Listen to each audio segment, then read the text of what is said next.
So I realized watching my video back that my intro is way too vague.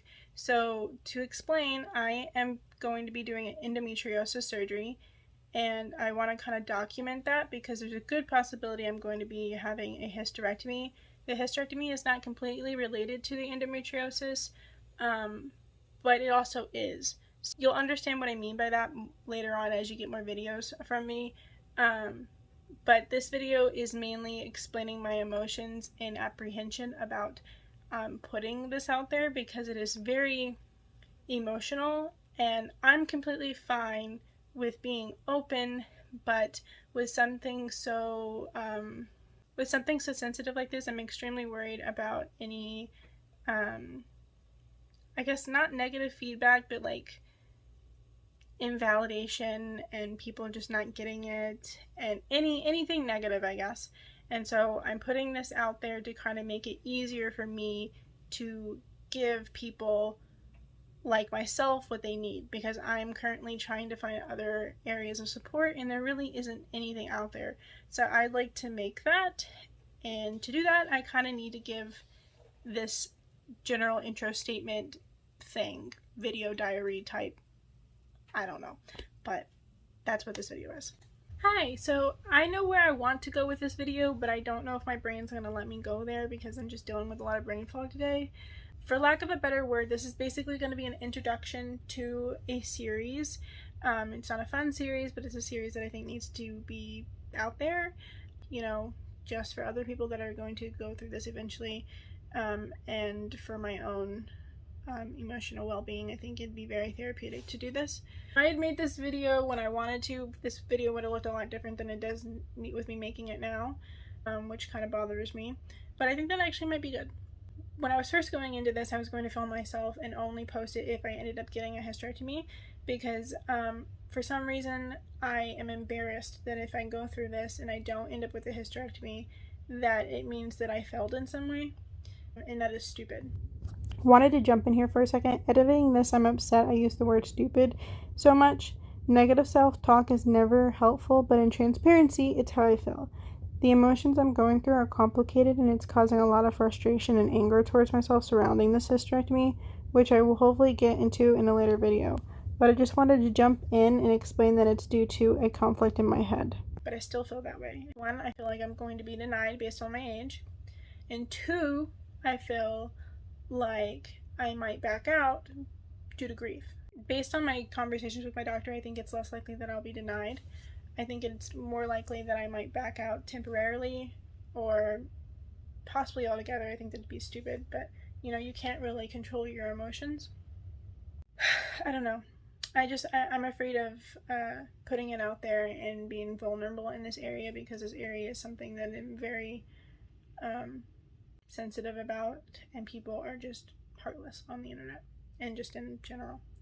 So I'm going to be having endometriosis surgery soon, and there's a possibility that I will have a hysterectomy with that surgery, or at least later on. I don't know what will happen or how that'll happen, but I want to kind of document that and document the grief associated with it, because there is hysterectomy grief.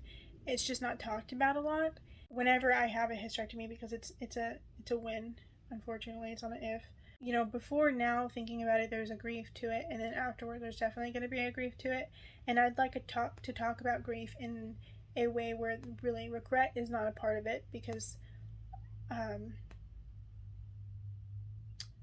I think there's a possibility that I might regret it, but I don't think it would be the regret in the sense that people talk about regret. I don't think it'd be like, fuck, I wish I hadn't done that type of thing. It would be more of like a, fuck, I'm mad that my medical conditions put me in this situation type of thing. So it's regret kind of, but not really. It's grief, but it's more than that, I feel. I don't really feel like there's a good word for it, unfortunately. And so I've been trying to find people talking about grief, and I've joined some Facebook groups, and everybody's like, I was in so much pain that like I stopped caring. And I feel like a good portion of the people that are in those Facebook groups probably, I don't know, I feel like the relationship with pain is different than mine. I have been in pain my whole life, and so pain, in a sense, though it's still hard to deal with, it is normalized to me. And so my brain is like, is pain a good enough reason to go through this other grief? Because I don't feel like I am having a hysterectomy, my pain will go away. I feel like one pain will go away and I'm trading it for another, which it'd be going from physical to emotional. And I'm trying to weigh out if the pain that I'm dealing with now is either an equal trade or a lesser than trade to the emotional pain. I think that's how I can say it where it makes sense. Like, I'm basically wondering, like, is the physical pain that I'm going through equal to the emotional pain I'll go through after hysterectomy? Is it less or is it more? So is the emotional pain less than the physical pain? Is the emotional pain equal to the physical pain? Or is the emotional pain greater than the physical pain? Did I say that right and get all the parts? Hopefully I did. And so when I post online, I ask, like, how do you do this? How do you go in there and give something that is precious to you away? And I want to go through that and talk about that because I don't understand why no one wants to talk about it, or why the people that are sad about it are hiding, I guess.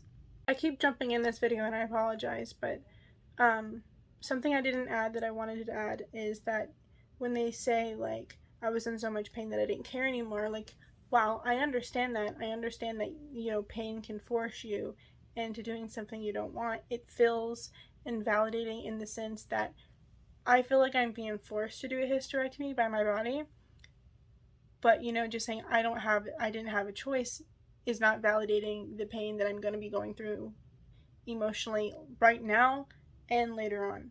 I have an enormous amount of pain from my endo, and I have a hard time calling it endo because, you know, it's not confirmed until they go in there. But, you know, if it's not endo, then I'm fucking screwed because what is it, you know? But I have so much pain from my endometriosis, it's ridiculous. I'm getting cysts that are bursting, and it's awful. When you first start having pain from a chronic illness, pretend that you have like the little bitty people in your head, like inside out, okay? You're gonna have people fucking running around in your brain. The sirens are going off. You know, everybody's screaming their shit off. They're like, oh my god, I can't do this, I can't do this. And that never goes away, but it gets pushed farther and farther and farther into this box in your head. And you're trying to learn to deal with your shit while you've got alarms going off in your head constantly. And so while those alarms are not any less valid, they're in a box and it's normalized.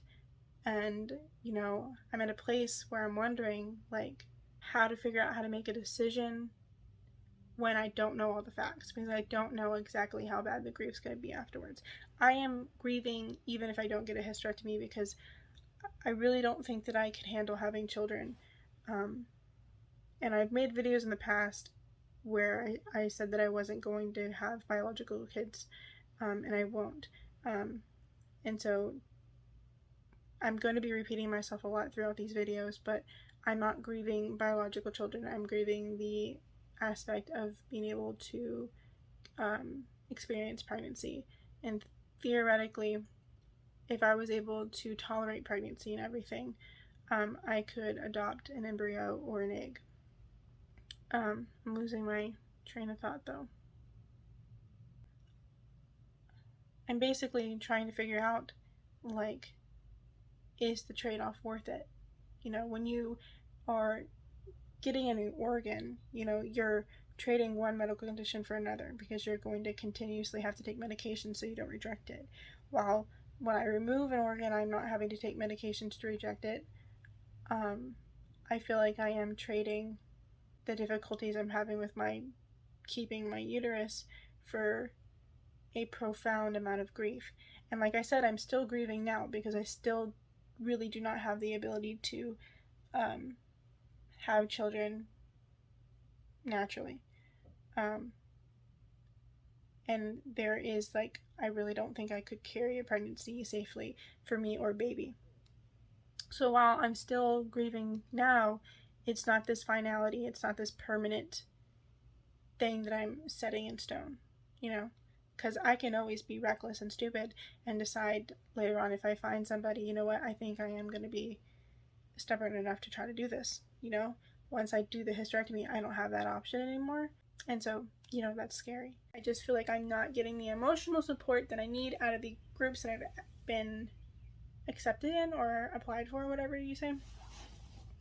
And so I want to talk about my grief, and I want to make stuff out there so that when other people are going through this in the future, that they have a place and an outlet to go to, because I don't have one. I really, really don't. And I also feel like I'm looking at this differently because I am autistic. And so, I don't know. There's a resource that I need and it's not out there, so I'm trying to use my experience to make those resources for other people.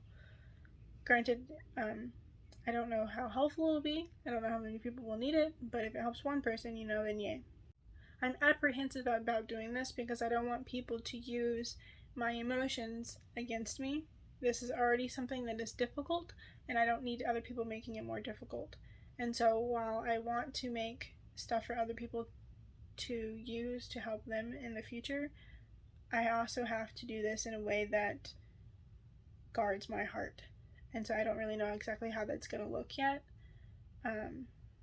But I will definitely be doing what I need to do to guard myself.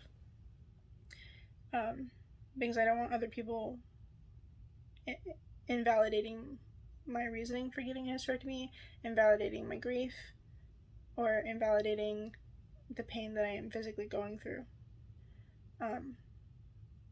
So I guess this is like a video to kind of help myself post these other videos that I'm going to be making and stuff.